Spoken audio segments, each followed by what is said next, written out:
Baladomélie, courte méditation exégétique.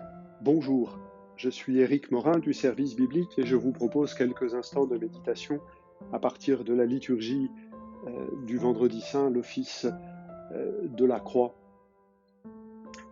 dans lequel il s'agit de méditer au pied de la croix afin que le pire vienne à prendre sens dans nos cœurs. Le pire, c'est-à-dire la mort infamante sur la croix et la mort du Christ sur la croix. Et ceci peut avoir un sens. Les différents textes de la liturgie vont nous aider à méditer, c'est-à-dire à tenir les événements ensemble à la lumière des Écritures pour que cette mort absurde puisse être pour chacun d'entre nous un don et une promesse de vie. En première lecture, nous entendons ce magnifique extrait du livre d'Isaïe qu'on appelle le poème du serviteur souffrant. Il s'agit d'un dialogue, d'un échange entre les foules d'une part, les nations et Dieu. Et ce dialogue a lieu concernant un serviteur mystérieux. Dans le livre d'Isaïe, dans les chapitres avoisinants, le serviteur de Dieu, c'est le peuple d'Israël. Le peuple d'Israël, malmené, perdu en exil, que tout le monde estime accablé, châtié par Dieu puisqu'il a été infidèle, et que pourtant le Seigneur Dieu va faire revenir sur sa terre, à qui il va permettre de reprendre l'existence dans l'alliance. Le serviteur, c'est Israël. C'est Israël par lequel nous apprenons qu'il n'était pas châtié par Dieu, parce que ce n'est pas comme ça que Dieu établit alliance, mais il portait nos fautes. C'est à cause de l'idolâtrie des nations que celles-ci ont voulu saccager Israël et ont détruit le temple. Oh, certes, Israël n'a peut-être pas été fidèle, mais ça n'est pas ça l'enjeu. Comment le prophète peut-il faire rentrer dans cette méditation-là pour donner du sens à ce qui est absurde dans l'histoire d'Israël, l'exil? Eh bien parce que lui-même, prophète plein d'espérance, a été capable de faire front, c'est ce qu'on voyait dans la première lecture du Dimanche des Rameaux, a été capable de faire front à la résistance du peuple d'Israël qui n'arrivait pas à entrer dans une telle espérance d'un retour possible en terre promise. Et le prophète lui-même, on l'a accusé, on l'a condamné en disant que sa mort était peut-être elle aussi un châtiment. Et ce sont les disciples du prophète qui, à partir de la mort de celui-ci, se disent qu'il y a quelque chose pour comprendre la clé d'Israël. C'est à partir du destin du prophète que les disciples comprennent le destin du peuple lui-même. On estimait qu'il était châtié par Dieu, mais il portait nos souffrances. Alors cette application que nous fait la liturgie, comme bien des évangiles et d'autres textes du Nouveau Testament le font, cette application du poème du serviteur souffrant à Jésus, c'est bien l'affirmation selon laquelle, par sa mort, le Seigneur Jésus renouvelle son peuple, lui permet de devenir véritablement le peuple d'Israël. Le projet de Jésus, la volonté du Père sur Jésus, c'est non pas d'aller chez les païens ni chez les Samaritains, mais de prendre soin des brebis perdues de la maison d'Israël, afin que tout le peuple d'Israël puisse devenir cette lumière des nations. C'est dans ce rejet, alors que l'on pensait qu'il était coupable, accusé, c'est dans ce rejet, accepté, consenti, que l'on peut voir que Dieu l'a justifié, le juste, mon serviteur, justifiera les multitudes. Dieu a déclaré juste celui que nous avions condamné. Et le déclarant juste, ceux qui croient en Jésus peuvent devenir justes à leur tour et recevoir ainsi une clé pour comprendre leur propre existence. La lettre aux Hébreux procède pareillement pour essayer de donner du sens à la mort de Jésus. Et dans la deuxième partie, on relit l'épisode de Gethsémani uniquement, hein, avec grands cris, dans les larmes, des prières, des supplications. Il demanda à Dieu et il fut exaucé. Mais il fut exaucé, non pas en étant exonéré du passage par la mort et la croix, mais il fut exaucé parce que il a été conduit à sa perfection. Il ne faut pas se méprendre sur le sens de ce terme. La perfection n'est pas d'ordre moral. Il ne s'agit pas de dire que la souffrance est une perfection de l'existence humaine. Ce serait une absurdité. La perfection dont il s'agit, c'est le terme d'un rite initiatique.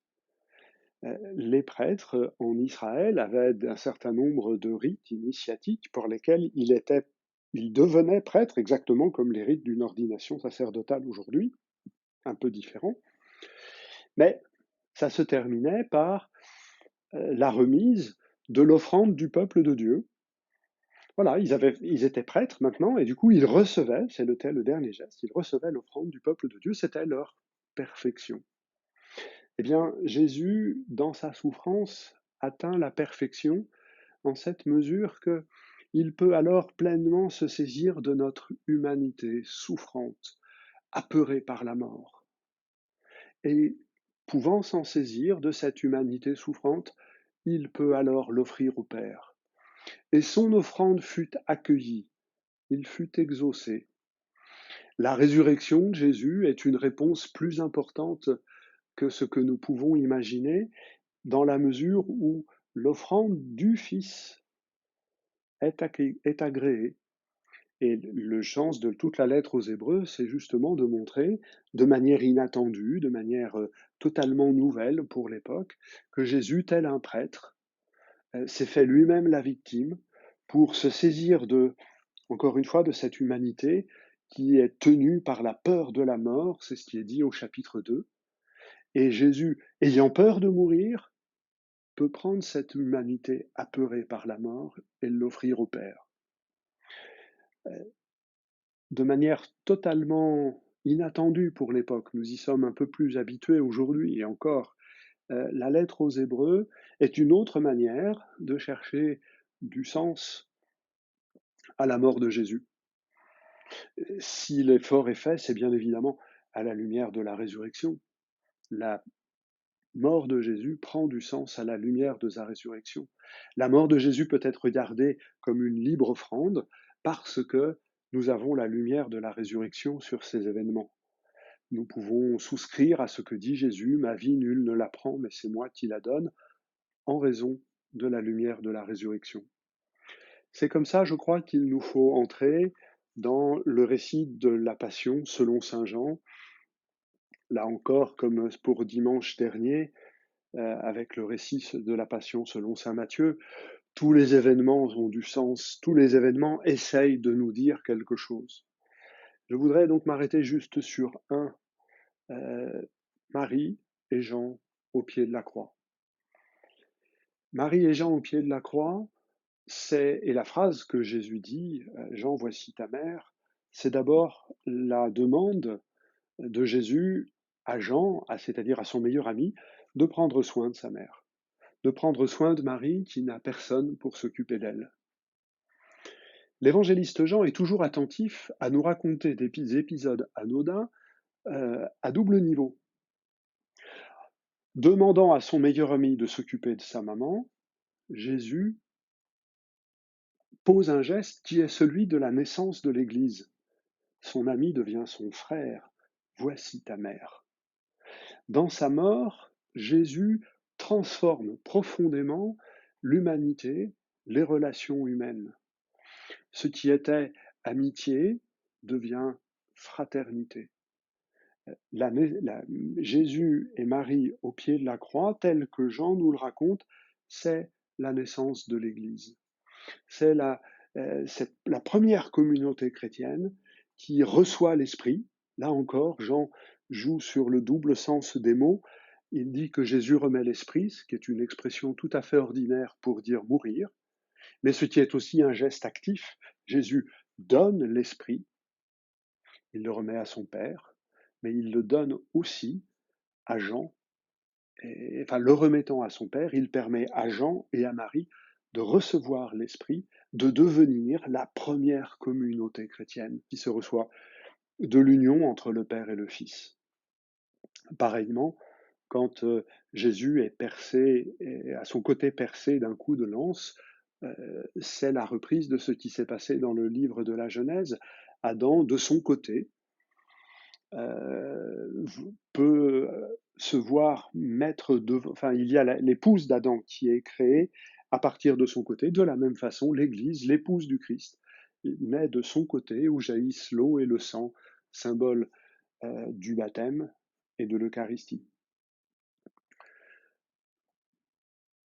La passion du Seigneur Jésus-Christ est le moment où naît la communauté, c'est-à-dire un ensemble de frères et sœurs qui méditent sur la mort de leur maître à la résurrection, à la lumière de la résurrection, afin de trouver sens à toute l'histoire humaine, ce qu'elle a de plus abrupt et ce qu'elle a aussi de plus joyeux, mais elle peut le faire dans ce qu'il y a de plus joyeux, parce qu'elle le fait également dans ce qu'il y a de plus douloureux et de plus absurde.